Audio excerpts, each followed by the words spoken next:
بسم اللہ الرحمن الرحیم۔ السلام علیکم ورحمۃ اللہ وبرکاتہ۔ Column Javed Chaudhry 0 point. اگلے 5 سال بھی ہمارے ہیں۔ جمعرات 24 جنوری 2019۔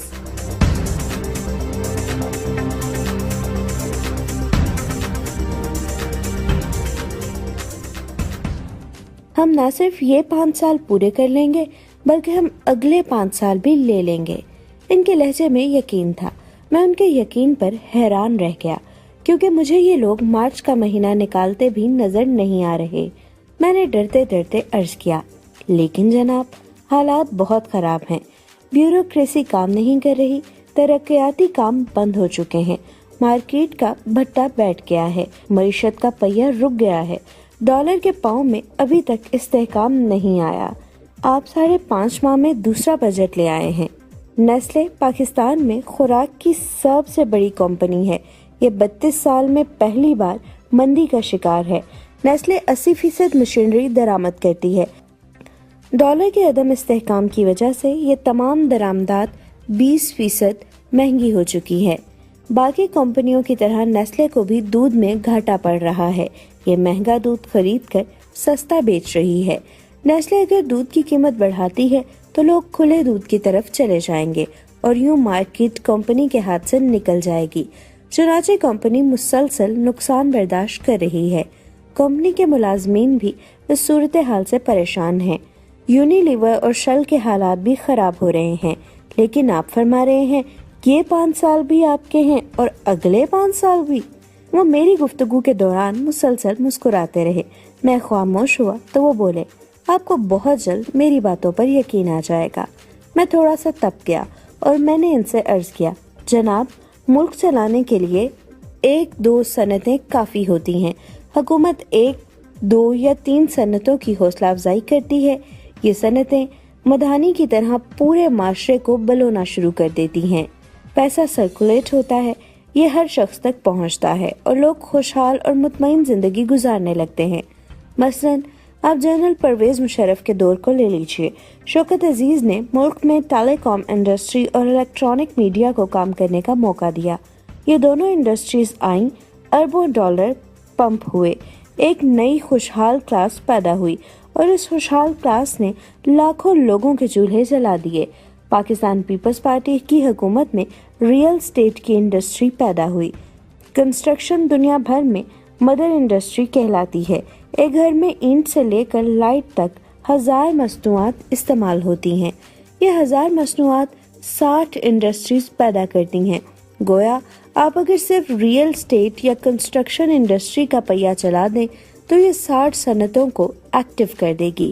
یہ 60 صنعتیں 1000 مصنوعات پیدا کریں گی اور ان مصنوعات کا ٹریکل ڈاؤن ایفیکٹ پورے ملک تک پہنچے گا۔ آصف علی زرداری نے ٹیلی کام اور الیکٹرانک میڈیا میں ایک تیسری انڈسٹری ریئل اسٹیٹ کا اضافہ کر دیا، جس کے نتیجے میں ملک میں خوشحالی آ گئی۔ میاں نواز شریف آئے اور انہوں نے میگا ترقیاتی منصوبے شروع کر دیے۔ موٹر ویز، میٹروز، پل، بجلی کے کارخانے اور سی پیک جیسے پروجیکٹ شروع ہوئے۔ یہ بھی ملک کی گروتھ میں اضافہ کرنے لگے۔ چنانچہ ملک بھی مستحکم ہو گیا، لوگ بھی مطمئن ہو گئے اور عالمی ادارے بھی پاکستان کی تعریف کرنے لگے۔ لیکن پھر آپ لوگ آئے اور آپ نے یہ چاروں شعبے بند کر دیے۔ ریئل اسٹیٹ انڈسٹری اپنی تاریخ کے بدترین دور میں داخل ہو گئی۔ ملک ریاض کا زیادہ تر وقت وکلا اور سپریم کورٹ میں گزرنے لگا۔ یہ شخص پاکستان کا ورلڈ ٹریڈ سینٹر تھا۔ یہ گرا تو پوری ریئل اسٹیٹ انڈسٹری گر گئی۔ اس کا اثر 60 صنعتوں پر پڑا اور ملک بے روزگاری کے گڑھے میں جا گرا۔ رہی صحیح کسر ڈالر کی قیمت میں اضافے نے پوری کر دی۔ ڈالر مہنگا ہو گیا۔ ہماری انڈسٹری 90% خام مال باہر سے منگواتی ہے۔ یہ خام مال مہنگا ہو گیا۔ گیس اور بجلی کی لوڈ شیڈنگ بھی شروع ہو گئی۔ FBR نے بھی ڈنڈا کندھے پہ رکھ لیا اور نیب بھی اس طرح لے کر باہر آ گئی۔ چنانچہ پورے ملک کی معیشت جام ہو گئی۔ آپ آج مزدور سے لے کر سیٹ تک کسی سے پوچھ لیں، وہ حکومت کو گالی اور بددعا دے گا۔ لیکن آپ کہتے ہیں یہ 5 سال بھی ہمارے ہیں اور اگلے بھی۔ میں آپ کی بات پر کیسے یقین کر لوں؟ وہ میری گفتگو سنتے رہے اور ہنستے رہے۔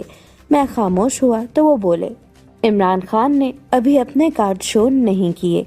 ये कार्ड जिस दिन शो हो गए आपको मेरी बात का यकीन आ जाएगा। मैं मजीद तब गया और मैंने अर्ज किया, जनाब पूरे मुल्क में इस वक्त कोई काम नहीं हो रहा, ब्यूरोक्रेसी फाइल पर दस्तखत करने के लिए तैयार नहीं। हुकूमत जब भी कोई मंसूबा इनके सामने रखती है तो अफसर अहद चीमा और फवाद हसन फवाद को याद करके कानों को हाथ लगा देते हैं। वफाकी काबीना ने नवंबर में जो फैसले किए थे इन पर 2.5 माह बाद भी अमल नहीं हो सका। आज ताजिर, सनतकार और ब्यूरोक्रेट्स खुलेआम कहते हैं आपने अगर मुल्क चलाना है तो फिर आपको FBR और नैब दोनों बंद करना होंगे, वरना कोई शख्स इस मुल्क में काम नहीं करेगा।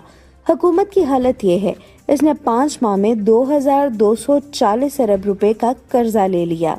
ये कशकोल लेकर फिर रही है। अब तक सिर्फ सऊदी अरब ने 2 अरब डॉलर कर्जा दिया और वो भी हम 2 माह में खा गए। मुल्क पर रोज 15 अरब रुपए का नया कर्ज चल रहा है, लेकिन हुकूमत को कोई परवाह नहीं। वुज़रा के तकब्बुर और गैर संजीदगी पर पूरी दुनिया हैरान है। ये सारा दिन अपनी सेल्फियां बनाकर सोशल मीडिया पर पोस्ट करते रहते हैं और कौम को हुक्म देते हैं आप इन पोस्टों को तब्दीली समझें। लिहाजा लोग हुकूमत से तंग आ चुके हैं। ये किसी भी दिन फट पड़ेंगे और वुज़रा को भागने तक का मौका नहीं मिलेगा। लेकिन आप फरमा रहे हैं ये 5 साल भी आपके हैं और अगले भी। कैसे, मगर कैसे? मैं बोलता चला गया और वो मुसलसल हंसते चले गए।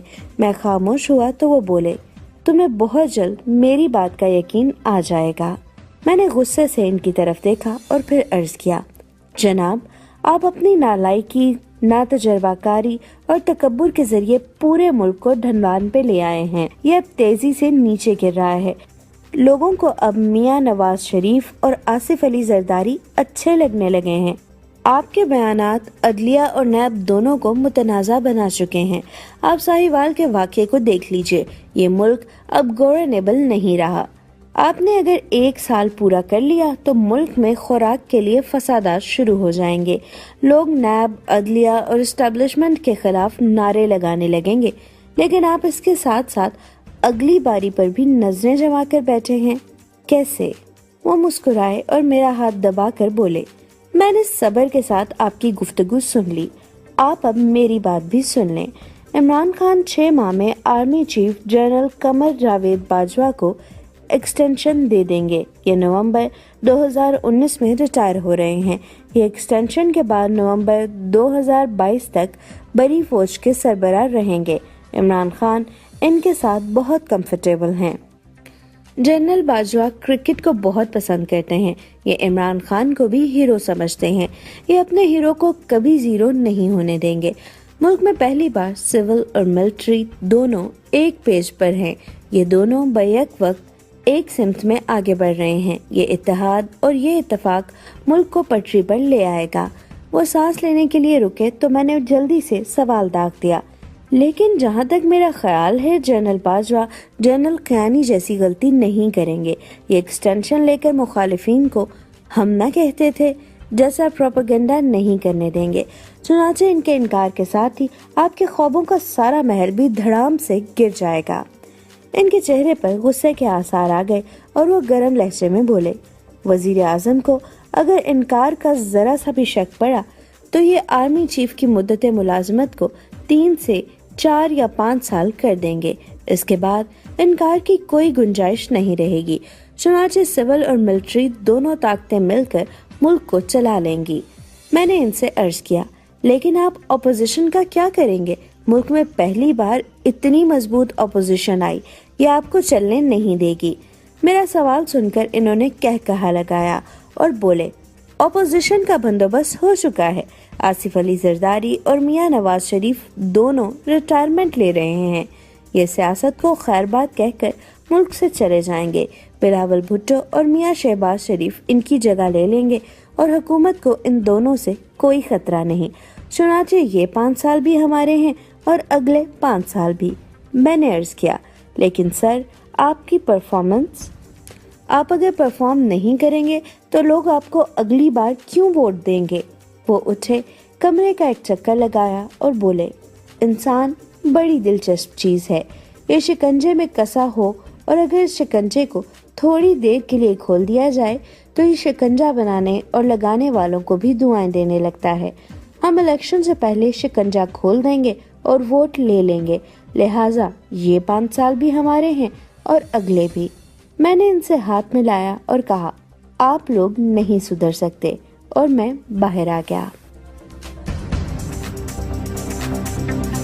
मजीद कॉलम्स को सुनने के लिए मेरा YouTube चैनल सब्सक्राइब कीजिए। हुमा शाहिद, पाकिस्तान जिंदाबाद।